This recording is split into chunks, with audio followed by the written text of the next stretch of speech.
Hello students, देखिए मेरे YouTube channel पर आप सभी का स्वागत है। यहाँ पर मैं आज आपको थोड़ा चेंज है टॉपिक मेरा, उसी में चैप्टर तो नंबर सिस्टम है, लेकिन इसी के अंतर्गत मैं आपको इसमें जो टॉपिक बता रहा हूँ इसी का कि कितनी अंकीय संख्याएं इससे विभाजित होंगी। इसका तात्पर्य क्या हुआ कि यहाँ हमको 2 अंकीय, 3 अंकीय, 4 अंकीय हो या 2, 3, 4, 5, 6, 7 से विभाज्य हो, कितनी होंगी इनका पता लगाना है। तो चलिए हम इनका पता लगाएंगे। इससे पहले आपसे एक रिक्वेस्ट है कि मेरे इस चैनल को ज़्यादा से ज़्यादा सब्सक्राइब करें और आप घर पर बैठे हैं, लॉकडाउन का पूरा आनंद लें।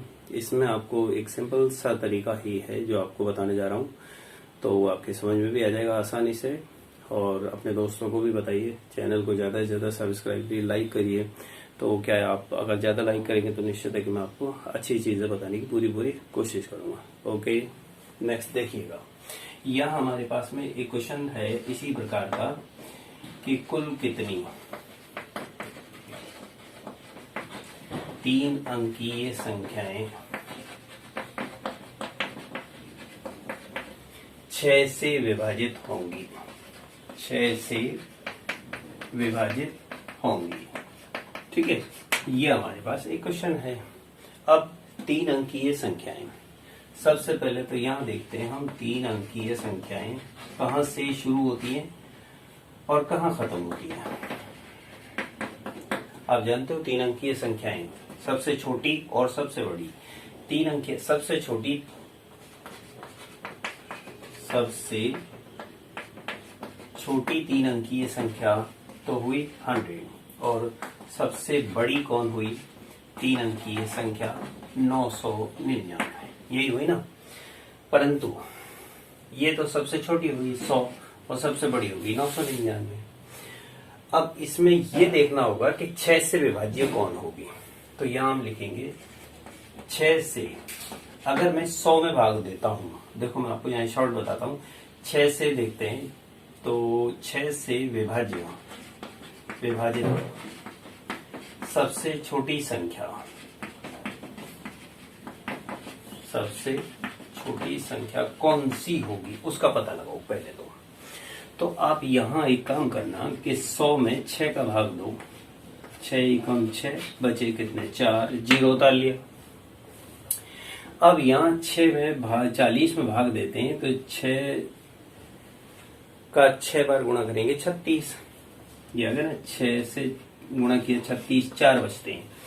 अब ये जो 4 हैं ये क्या कहता है, 4 6 से छोटा है।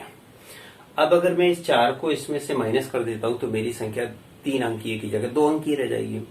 अब मुझे बताना है 3 अंकीय संख्या, तो इसका मतलब निश्चित है कि मुझे 4 को ऐसा बनाना होगा कि जो 6 से विभाज्य हो जाए।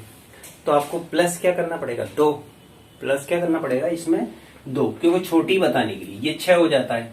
तो इसका मतलब ये हुआ कि ये प्लस 2 हो गया, तो यानी हमारे पास में यहाँ संख्या यहीं पर प्लस कर लेते हैं पूरा इसको पूरा बिफोर आगे की ओर भाग दे लेंगे यहाँ की जगह पर।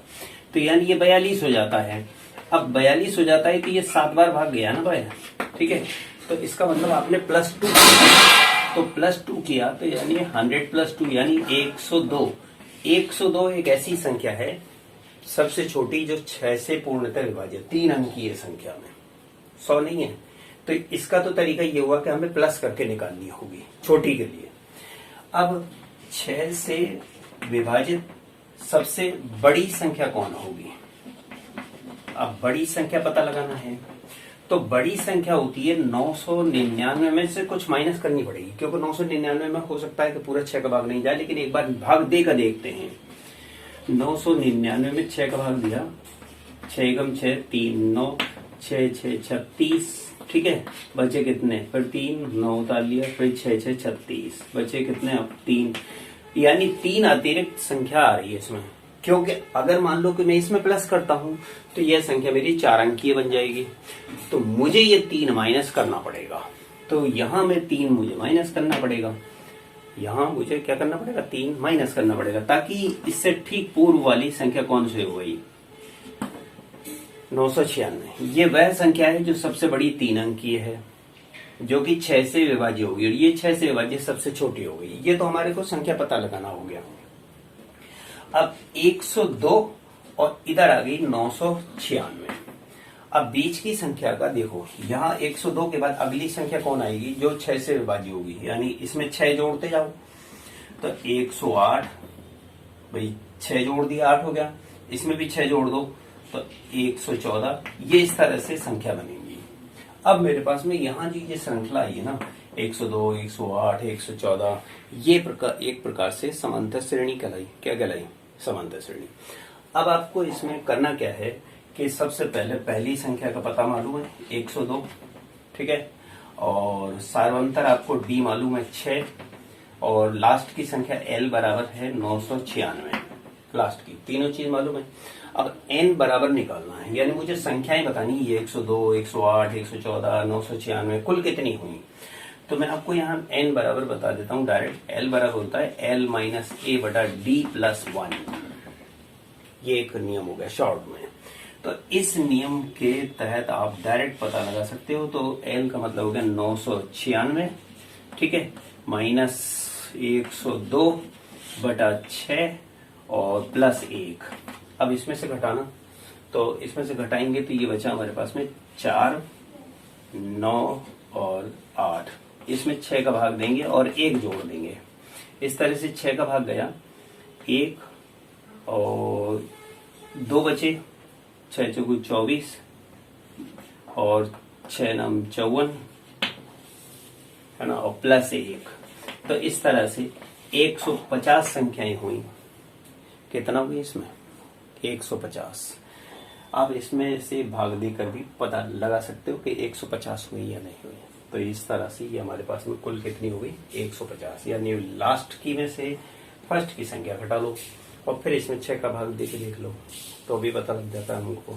तो इस तरह से नॉर्मली अगर जैसे हम कहें कि साहब ये 999 ये 100 है, तो यानी बीच में संख्याएं हो गई करीब करीब हमारे पास में ये कितना 899, यानी 900 के करीब ही करीब हुई। तो 900 की संख्या में अगर हम 6 का भाग दे के देखते हैं तो भी हमारे पास में इतना ही आता है। 900 में अगर हम 6 का भाग दे के देखते हैं तो 15 6 90, यानी 150 हुआ ना।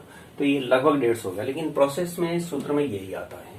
तो अब आपको ये देखना कि सबसे छोटी अगर पता लगाना है ना, तो उसमें यहाँ आपको क्या करना होगा, जो दी गई संख्या है अगर वो पूर्ण विभाज्य नहीं जाती है, मतलब बचता है ना शेष, तो उसमें प्लस करके देखना होगा और इसमें माइनस करके देखना होगा। बड़ी में बड़ी से ठीक पूर्व की और छोटी से ठीक बाद की आएगी संख्या जो 6 से भाज्य होगी। इसी प्रकार से यहाँ कोई और भी संख्या हो सकती है। ये कोई जरूरी है 3 की जगह 2 अंकीय भी हो सकती है, 6 की जगह 5 से भाज्य भी हो सकती है, 3 से भाज्य भी पूछी जा सकती है। तो ये इस तरह के प्रश्न हैं। तो आपके आया समझ में? तो आपसे एक रिक्वेस्ट है कि मेरे इस चैनल को ज्यादा से ज्यादा सब्सक्राइब करें, ठीक है ना।